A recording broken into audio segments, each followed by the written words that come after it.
So last week, a group of us showed up at Islands Fresh Mex in Ogden. Who was at Ogden? Who was at Islands this week for Taco Tuesday? A lot of you, okay. A ton of us. I think there were like 40 people at Islands this week. And we were mostly there for the tacos because tacos are amazing. That's why. And also because tacos are $1 after 5 o'clock. This is not an endorsement from Islands, but I will endorse Islands myself.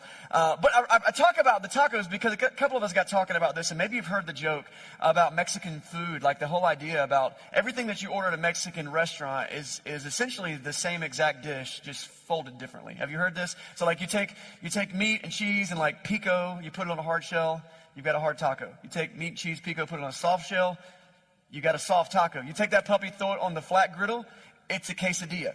You take a big shell, roll it up, it's an enchilada. If you burrito, if you put sauce on top, it's an enchilada. Or you take the entire thing apart and let the customer assemble it at their table, it's a fajita. And you can charge extra for it. And so it's a really good system that the Mexican restaurants have going on, and I'm not a hater. I'm all for it. But I bring this up because today I think the concept of like recipes and ingredients and cooking is a great way of viewing what we're going to get into over the next few weeks as we start this new teaching series called Together We Are. And you see in our logo here, we've got this, fingerprint. The idea of who are we as a people. I'm talking about the church at large, yes. I'm also talking about our local little family right here. People who would attend Venture Church regularly and call them your faith family. Like, who are we? What are we about? Together we are. And so for years we've used this 3-part goal. And maybe you've never heard this, and I've got to be honest and transparent here. As a leader, since we came back from shutdown, I haven't been great about like emphasizing these 3 things. So this is also me rebooting those 3 things, saying we got to get back to the basics and what we're all about. We have 3 goals. Essentially, our 3 goals as a church community is that we will be God-chasing, grace-shaped, love agents. In fact, I want it to be so much part of our vernacular and our mentality that I want us to say it together. Will you say this? We are God-chasing, grace-shaped love agents. That's our goal. And over the course of the next several weeks, we're going to dive into each one of these things and ask ourselves, what does it mean for us to actually do that in our lives? Someone who is a God chaser is someone who is pursuing God with every part of their life. I like to think of it as the filter that you run all your decisions through. How do I spend my time? Who do I invest my life with? Where do I spend my money? What are my passions? Those of you guys who are just getting started in college, like, why am I in college? Why do I want a career? Why do I need to declare a major? If everything can be funneled through the question of how does this help me pursue my God, you're a God chaser. And that's our goal. And so anyone who accepts Christ, how many times have many of you stood around a swimming pool or the ocean with me and other people at our church, and we're about to baptize somebody, and we say, I believe that Jesus is the Christ and the Son of the living God. I want to make him the Lord of my life. And the last phrase we say is what? And I want to be a God chaser. And that's our goal. So that's the first part. That's what we're getting into today. I want to look at these other 2. What does it mean to be grace-shaped? We'll spend some time talking about that in a couple of weeks. But basically, the world shapes you, doesn't it? Like your experiences and your upbringing and your lack or privilege, like whatever it is, shapes who you are. And we kind of all come to the room with this ball of clay that the world has shaped. And we're like, this is me. But what God says through Jesus Christ is like, no, you don't have to be defined by your past. In fact, you can be comfortable being only defined by my grace and the future you have in me. So we want to be grace-shaped. And so that's about how we interact with each other in community. That's about how we just submit to God in our own lives and say, okay, I don't have this figured out.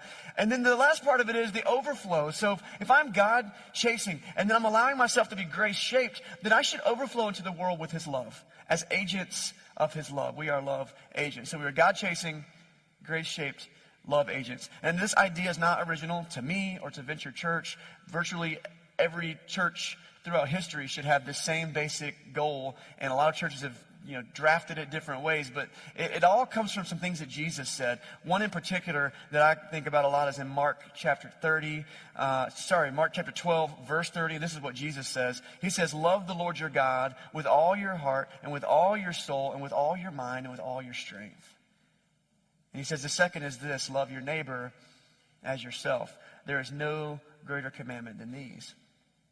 And so today, what I want to do is focus on that first one. What does it mean to be a God chaser? You with me? Let's do it. If you got a Bible today, you're going to flip to the Old Testament. We're going to be looking at a story that you may or may not have read from the book of 2 Kings. And so if you need a Bible today, we've got free ones we give away either to borrow for the service or to keep. If you need a Bible, back on the shelf right by the door. We're going to be in 2 Kings chapter 16 to start with.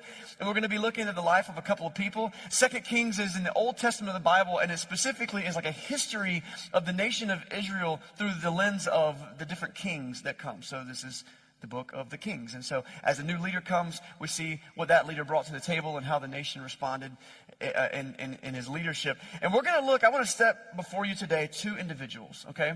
I want to look at the life of both of them. One is a God chaser. In fact, he is maybe one of the greatest leaders to have ever lived. The other is a scumbag. I mean, I just don't like this guy. In fact, he might have been one of the worst people to ever live, and that's not me judging him. That's literally what the Bible says about him. He was evil, and they actually were a father and son duo. Now, our main character today is going to be the son. His name is Hezekiah. Anybody know Hezekiah? Hezekiah, really cool story. Don't talk about him a lot, but we probably should. His dad was a guy named Ahaz. He was not a good guy. The Bible describes him as evil. 2 Kings chapter 16, we meet our first guy, Ahaz. Ahaz gets introduced like this. 2 Kings 16, starting in verse 2. It says, Ahaz was 20 years old when he became king. I know there's a handful of you in this morning who are probably between like 19 and 23. Can you imagine being king or queen of a nation right now? You're like, I have a hard time waking up in time for work or class. So I don't know if I could be king right now. He becomes king at 20 years old. And then he reigned in Jerusalem for 16 years. Now, unlike David, his father, now this is more like his forefather. David wasn't his literal father. Unlike David, his father, he did not do what was right in the eyes of the Lord his God. He followed the ways of the kings of Israel and even sacrificed his son in the fire. We'll talk about that in a second. Engaging in detestable practices of the nations the Lord had driven out before the Israelites. He offered sacrifices and burned incense at the high places. We'll talk about the high places in just a minute. And on the hilltops and under every spreading tree. This is the introduction the Bible gives us to this guy, Ahaz. He's not a good guy. He's an evil character. This is a time in world history when the big dogs on the stage are a group of people called the Assyrians. They are an empire that's quickly spreading over the Near East, and they are taking over everybody. And they were a savage nation, and so they conquered everybody in a brutal fashion. They would murder anyone who stood in their way to make the point that we're in charge. And then even the people that submitted to them, they would sometimes brutally abuse them. And Hezekiah's dad, Ahaz, like many of the kings in the region, decided, I'm going to play it easy. I'm going to bow down to the Assyrians. I'm going to do what it takes to make them happy. And so one thing he did was he paid huge tribute. That's taxes, basically, to the Assyrian king. Large tributes, to the point where he actually starts to bankrupt the royal treasury. Begins to bankrupt the temple treasury.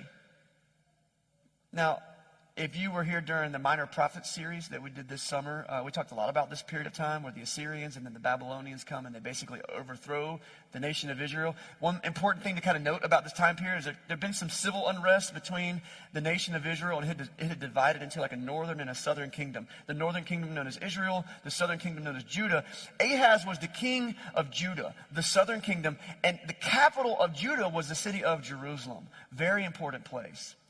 And Ahaz begins to essentially spit in the eye of the God of the Jews, the God of Abraham, the God of Isaac, the God of Jacob.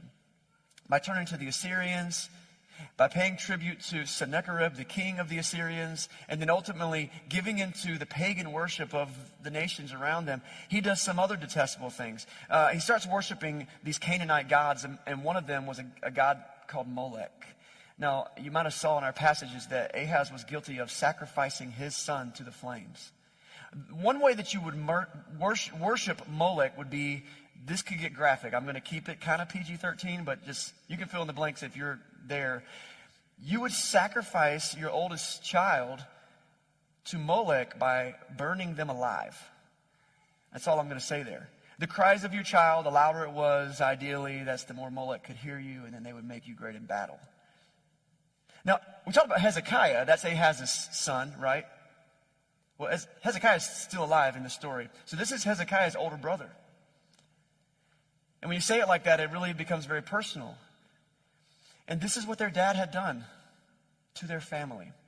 Needless to say, they had daddy issues.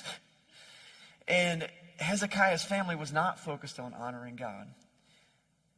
Furthermore, in service to the king of Assyria, Ahaz eventually destroys the temple of God. Not physically, it's still there, but he allows the pagan priests to come in and just take up residence there. And so instead of worshiping Yahweh, the God of the Israelites, the God that Christians serve today, he begins allowing the priests from the other pagan gods to come in and serve at the temple.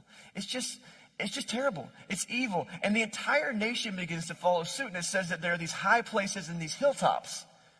And so he's allowing the entire nation to then worship the gods of the Canaanites, some of them very demonic and powerful spirits, at what were called high places, building shrines to them, building idols to them, these poles that they would worship in the name of this fertility god, all these things that they would do. And this all happens under Ahaz's watch. Okay, I told you I'm going to set two people in front of you. There's Ahaz. Now, here's the thing about Ahaz. I think that, yes, we see all that, and we're like, man, that guy was really far from God. But I think the truth is that a lot of us, we fall into some of the same traps that he was falling into a lot in our life. And I would liken it to maybe you've done this. Maybe I've done this. You're driving down I-40. You might be going like 85 miles an hour. I'm saying I heard people have done this, okay? You're going real fast, but then there's a highway patrolman, like on the side, or maybe they're tucked around behind a bush, or they're like, you know what I'm talking about? What do you do when you see that trooper? Boop. Pop the brakes, boy, because he didn't see your car go. But, right? Why? Because suddenly I'm reminded of some things. I'm reminded, maybe, hopefully, it's dangerous to go that fast. The roads were designed a certain way, and you shouldn't drive that fast. You might be reminded it's illegal. You might also be reminded, like, if I get caught driving this fast, I might get in trouble, right? I get a ticket, or if I've had other tickets, it'd be even worse. My insurance is going to go up. It's not good, right? The truth is, I think that we often view God the way we view those police officers and highway patrolmen. That their entire purpose, that God's entire purpose is to hide out behind bushes and underneath, picnic tables and just pop up, ha, gotcha. You were doing wrong. And then we pump the brakes and we're like, oh, sorry, right? Now, here's the reality. That is not what God's about at all. We serve a compassionate God of grace and forgiveness. Actually, God's desire for us is that we will know and be known by him. His desire for us is that we will worship him. His desire is to love us. So anytime he pops up in our life, or we recognize that he's there, more likely, he's actually there to restore us. He wants us to give opportunities to pump the brakes, to slow it down, to be safer with our life. And the other reality is that God is not hiding behind bushes and trying to pop out and create speed traps in our life. The reality is he's always there. We just often have our eyes closed to him. And the slippery slope that led Israel and Ahaz to where they were is because they kept their eyes closed to the presence of God in their life. They didn't acknowledge his existence and his presence and his desires. And as a result, the whole nation just begins to fall away from him quickly. And God has made it very clear. We studied this a lot this summer, that he's like, listen, I'm tired of this. And with Ahaz's kingship, basically, God has all but washed his hands of the Israelites. And the result of Ahaz's rebellion is devastating to the nation. Let's just look at a little update on the nation of Israel. This is in 2 Kings chapter 17, starting at verse 14. 17:14, and this is just kind of what's happening in the nation now. As a result of his bad leadership and his evil heart, it says, this is the nation of Israel, but they would not listen and were as stiff-necked as their ancestors, who did not trust in the Lord their God. They rejected his decrees and the covenant he had made with their ancestors and the statutes he had wanted them to keep, and they followed worthless idols, and they themselves became worthless. They imitated the nations around them, although the Lord had ordered them, do not do as they do. Skip ahead to verse 20. Therefore, the Lord rejected all the people of Israel. He afflicted them and gave them into the hands of the plunderers until he thrust them from his presence. And you got to understand something about the nation of Israel.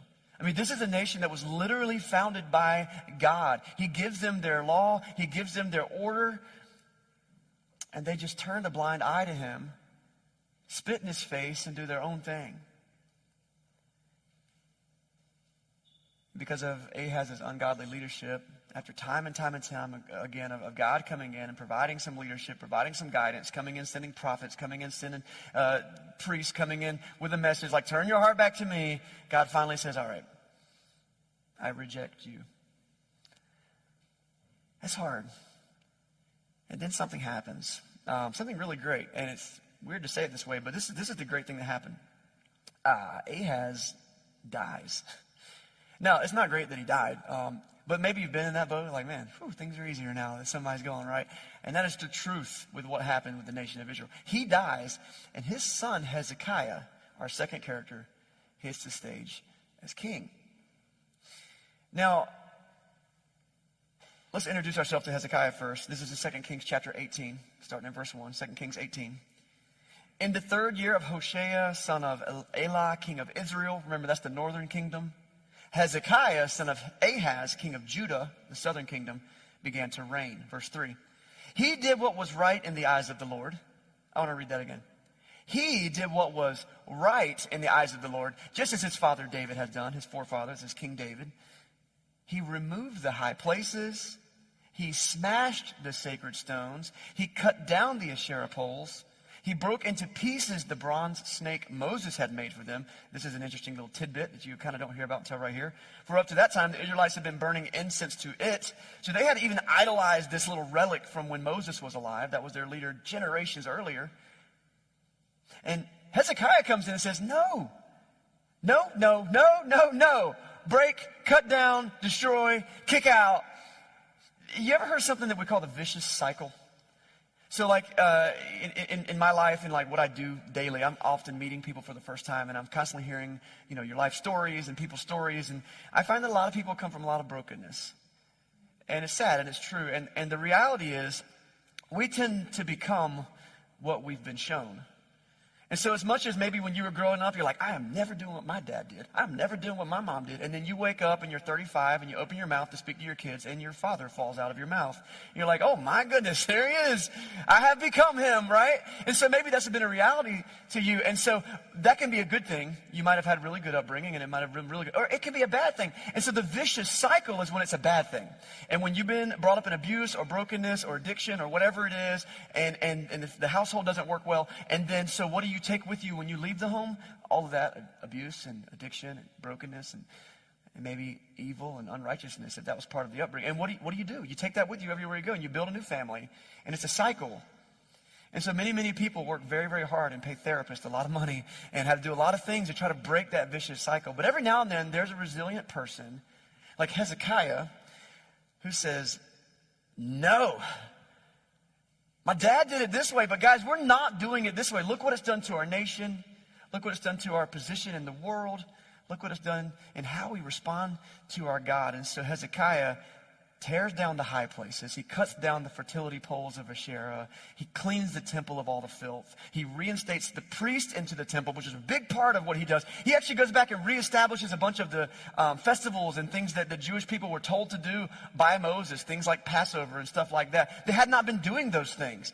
He's like, guys, you know why things are falling apart? Because we're not doing things the way God told us to do them. And so he says, no. He breaks the vicious cycle and he starts all over. I was probably 8 or 9 years old, and I grew up in Wilson, North Carolina, and the church I was at was a small, essentially a rural church, and I loved my home church. And there was this moment every week. We used to have a Sunday school class and then church. And before Sunday school, there was a moment where there was they call them the opening exercises. Does anybody remember opening exercises? I think it's a tradition from a lot of churches. And somebody would get up and, we would sing happy birthday to somebody, or we would sing a song. But there was always this moment where somebody would step up and give like a devotional thought. And there was this one guy who would often give these devotional thoughts. And I love this guy. To this day, I love this guy. He's just a country fella, and talks real simple concepts. He's got a strong Eastern North Carolina accent. I'll never forget. My dad was the preacher at that church, and I love my dad. He's a great teacher. And I remember a few things that he preached in my life. But really, one of the things that jumped out to me the most and it stuck with me the longest is this little devotion that this guy gave in 30 seconds at the opening ceremonies or whatever at church that week. And this is what the guy says. He says, my washing machine was acting up this week. Just won't work, and couldn't figure it out, so I took her apart. And I get in there, and I'm like, what's going on with this thing? And you know what I found? Lo and behold, right there stuck in the mechanism was a sock. I said, well, that won't do. So I reach in, I grab that sock, and I pull it out. And guess what? She works like a dream. That was his sermon. And he said, you know what? Every now and then we need to open it up, take a look inside, see what's clogging up the mechanism, pull it out. And he just kept saying it. You got to pull the sock out. You got to pull the sock out. You got to pull the sock out. What Hezekiah sees is there's a problem in the nation of Israel with their holiness, with their justice, with their righteousness. And he just pulled the sock out. Well, there's your problem. Let's get it right. And I wonder what might be jammed up in your life right now. I think we readily accept so many things into our soul that destroy us. The French philosopher Pascal said, there's a God-shaped hole in every one of us that only God can fill. And I don't know if that is physiologically true, because that would be a big gaping hole. Mentally and spiritually, I think there's a part of us, and that's what drives so many of us to do what we're doing right now, to wake up on your day off and come sit in a gymnasium and sing some songs and open our Bibles, because there's a journey that we're on, and we want to fill that void in our life with something else. It's made for the presence of God, but we fill it with so many other things. Israel was filling it with false gods, the false sense of security that came from becoming a vassal nation of the Assyrians. But we do it by finding security in our job and how much money we have in our bank account. We do it by, we put a lot on our families. Family's the most important thing in my life. Guess what? Your families are not strong enough to deal with all your spiritual burden. They're great. We really need to have them in our life. You know what we do? We put that on our hobbies and our careers and our dreams and our aspirations. We're like, if only I could find the right thing in my life, I would be happy. The anxiety would go away. The fear and the depression would go away. The uncertainty would go away. And it's like, God's like, no, I am here. I'm not hiding in the bushes. I'm here for you to encounter. You don't have to know everything about me, but what I want you to do is to begin to pursue me. We have got to be God chasers. And when we begin to pursue God with every part of our life, we begin to fill that void. We begin to take the sock out, and things start working again. Jesus taught, seek first the kingdom of God and his righteousness. And then he says the things that you need will be added to you. You'll be all right. But seek first his kingdom and his righteousness. He said, love the Lord your God with all your heart and all your soul and all your mind and all your strength. Love your neighbor as yourself. There's no more important than these. That's the mechanism. That's how God created you and designed you to live. Hezekiah made that proclamation for himself, and he made it for his people. And if we look at 2 Kings chapter 19, starting at verse 5, we see that Hezekiah trusted in the Lord, the God of Israel. It says, there was none like him among all the kings of Judah, either before him or after him. He gets the distinction of being the greatest king of the Old Testament. That's pretty cool.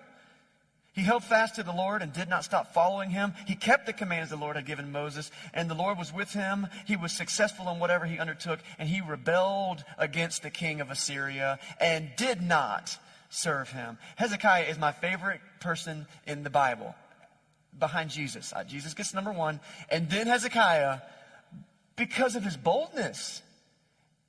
I mean, how often, given a position of influence like that, where there are literally hundreds of thousands of people looking at you, do you say, we're going to change it all? We're just going to change it all. You're all doing it wrong. I'll go first. And that was Hezekiah's life. Now, we're not going to read, I wish I could read you the rest of Hezekiah's story. It's fascinating. I'm going to encourage you to go read it. It's in the book of 2 Kings, chapters 18 through 20, I think. Also in the book of 2 Chronicles.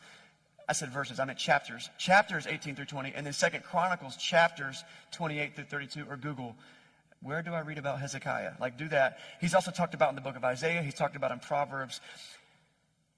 But his story is so reassuring. And this is why. If you read his whole story, what you realize is he wasn't perfect. He didn't always get it wrong. In fact, he had some pretty big blunders. He had one that God was very upset about. But all throughout the way, it wasn't about him being perfect. It was about him pursuing the presence of God in all of his decisions. It transformed Hezekiah. Who he was, how God used him, and then ultimately how the entire nation of people responded. So as a people, as the church, capital C, as the local body that we are, the Venture Church family, we must be God chasers in everything that we do. There's nothing that we can build. There's nothing that we can do or conquer or learn or plan that can even compare to the greatness of the creator of our soul, the sustainer of our life, God the Father. What would it look like if each one of us said, no, no more? I'm breaking the vicious cycle. We're going to tear down the high places. We're going to destroy the shrines. We're going to return God's temple to a place of honor. By the way, in our era that we live in now, the temple of God is your own body. He comes and lives with you and in you and around you. And to restore its place of dignity, to be a temple of the Lord God, we're going to return that. We're going to place God at the center of our decisions and use him as a filter for all the things that we do. We're going to pull the sock out. What would it look like if each one of us began to do that in our lives? What are the things that stand between you and your God? Only you know. And here's the beauty. The church, the kingdom of God, exists so that we can work on fixing that together. Because you're not strong enough, you're not smart enough, you don't have enough answers. In fact, it has very little to do with the answers anybody has. As much as it is about repenting, pointing my heart to who God is, and trying to honor him with my life. That's what it means to be a God chaser.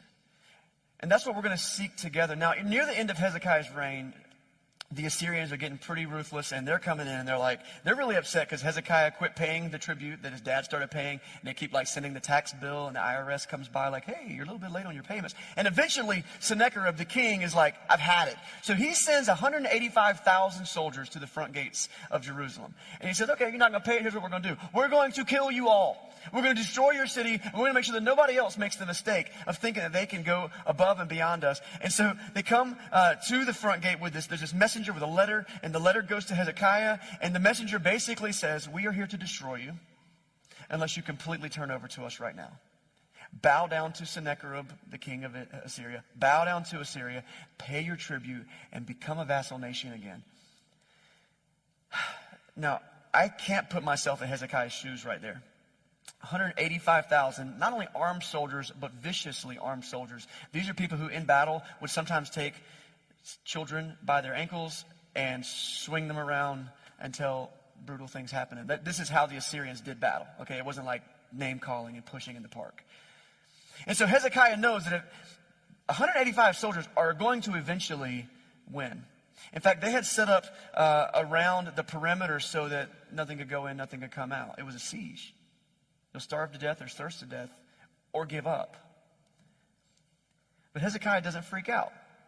He doesn't bow down. Instead, he takes that letter, physically the letter, into the temple of God. And it says he spreads it on the floor. And he just prays over it. Now, you might think that that's old-fashioned or something your grandma or great-grandma would have done. You're oh, that's superstitious. But man, you see it so often in the Bible. Whatever's giving you trouble, you just put your hands on it and you pray.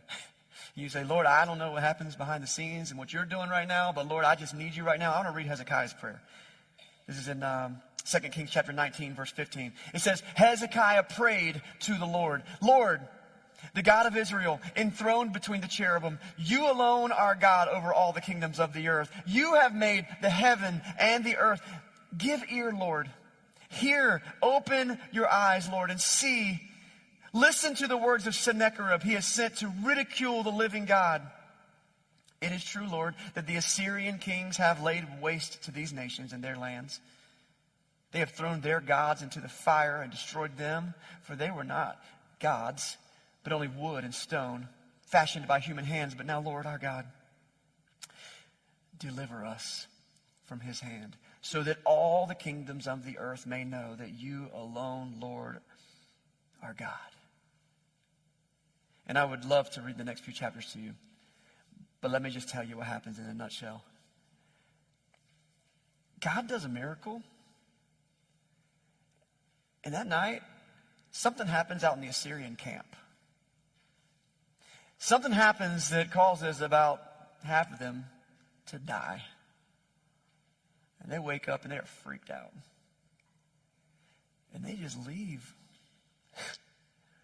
Not a single Judean soldier had to lift a sword. In fact, it's one of the things that cause a lot of people to have faith in the authenticity of the Bible. Archaeologists, thousands of years later, I guess, find this tablet that was part of Sennacherib's history. And so Sennacherib has this long history of all of his conquests. And he's like, and then we went into this place and we did this to them and we destroyed them and we left. And we went to this place and we destroyed them and we left. And we went to this place and we destroyed them and left. This is found etched in stone, buried in the ground somewhere. Some archaeologists found it. And then it talks about the conquest of Israel. And it says we went to Israel and then we left. So it says, Google it. They just left. That is the power of being a God chaser. Let me just tell you, caveat. It doesn't always go that way. God doesn't always come down and take care of all of your problems for you. Sometimes you still get sick. Sometimes you still face struggles. But man, I'm telling you what. Our God, with that power, that love, and that compassion, that's who I'm going to serve. In the words of Joshua from the book of Joshua, as for me and my household, we will serve the Lord. And our church family, guys, that's the God that we serve. What is it that you need to lay down? Maybe you've got doubts and fears and questions. You know what? That's completely okay. He already knows the doubts and fears and questions. It doesn't bother him at all. Maybe you feel like you've got a long way to go before you could call yourself a God chaser. Can I just give you a little encouragement? You're probably a lot farther along than you realize. I've got some evidence for you. You're here right now. You came to this moment right now. That's a big step. There are probably moments in your life where you never thought you would be right here, right now, considering being a God chaser. So don't cut yourself short. And the big deal is that it isn't about you anyway. God's grace can come in no matter where you are. We're going to talk about being grace-shaped later. And he can clean you right up and give you so much purpose. God wants us to chase after him with our own lives. And this is the most important thing. In that chase, in that pursuit, guess who took the first step? God. It might even be better said that God is pursuing us. He's chasing after you. So much so that he left the splendors of heaven and came down to earth as a human being. We call that human being Jesus, God in the flesh. He lived a perfect life just to show us how and to make himself the perfect sacrifice for our sin. He dies on the cross. If you don't know this whole story, stick around. We talk about it all the time, okay? I don't want to rush past it because it's literally the most important story ever. He raises from the dead. Why? To show us the resurrection he can give each one of us, and he invites us to join him in that resurrection. Now, not later. We don't become a Christian so that you can go to heaven when you die. That's actually not even the goal of being a Christian.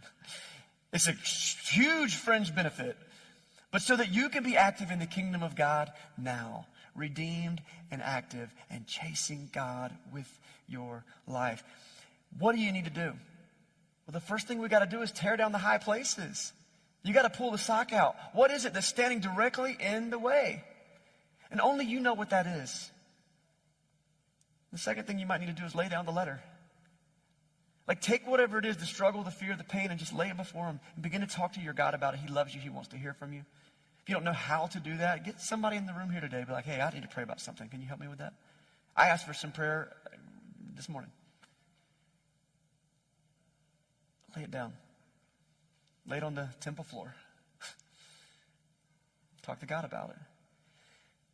Together, we are God chasers. When I think about all the different ways you can fold a taco, I think it's really cool that that's kind of who the kingdom of God is. We're folded in all kinds of different ways. Talked about being shaped by the world. But the goal is that we work on the ingredients that make us God chasers. In fact, I've said before, I've heard it said before too, that like what you pour in is what pours out. And so as you go through your daily walk, ask yourself, what am I putting in? What are the ingredients? Let God fold that thing however he wants to. Enchilada, burrito, taco salad, like what, I don't know, the analogy. But that's part of being here. And so I've got a challenge for us this week. And it's a very simple challenge. I like to give us a tangible, real challenge to do. And this one's simple. Honestly, you could all do it. Even if you forget all week, you can do this. Okay, here's my challenge. I want you to come to church. And I want you to be in this room with us for the next 4 weeks. 4 times, a month of Sundays, okay? Next Sunday, my brother Jason, some of you know him, some of you have never met him. He's going to be preaching. I'm pretty pumped about that. He's going to be in town, and so I'm going to snag him to preach because that's what preachers do. He's going to be talking about what we as a church can do. It's going to be really, really cool to see him be encouraged by that. The next week, we'll be talking about what does it mean to be a grace-shaped. And then we'll talk about what it means to be a love agent the following week. And then, if I'm doing the counting right, my brother, grace-shaped, love agent, the 4th week, we're actually going to take a week off in here. We're actually not going to have service here in the gym, and we're going to do a Serve Together Sunday. We do this once a year, where we just go into the community on Sunday morning, and we're like, let's be about it. Let's practice. And so we got a couple projects we're lining it up. We're going to give you some opportunities to sign up for that kind of stuff. Next week, I'm going to give you, or 2 weeks from now, I'm going to give you a more tangible way that you can grow in this thing. But this is a challenge. Come back next week, make plans for the 4 weeks. Did you know, like, on a national average, like, people are considering themselves regular church attenders if they come once every 6 weeks? And I'm going to be real honest, that ain't regular, okay? And that's not how we as a community stay tight. And that's not how we can be fully invested with one another. And so this is not a guilt trip. This is an encouragement. If someone's like, hey, I want to get in shape, it's like, I think you should exercise every day. I'm going to exercise like once every 6 days. Is that good? No, make this a regular part of your life. That's the challenge. Together we are God chasers. Let me pray for you this morning.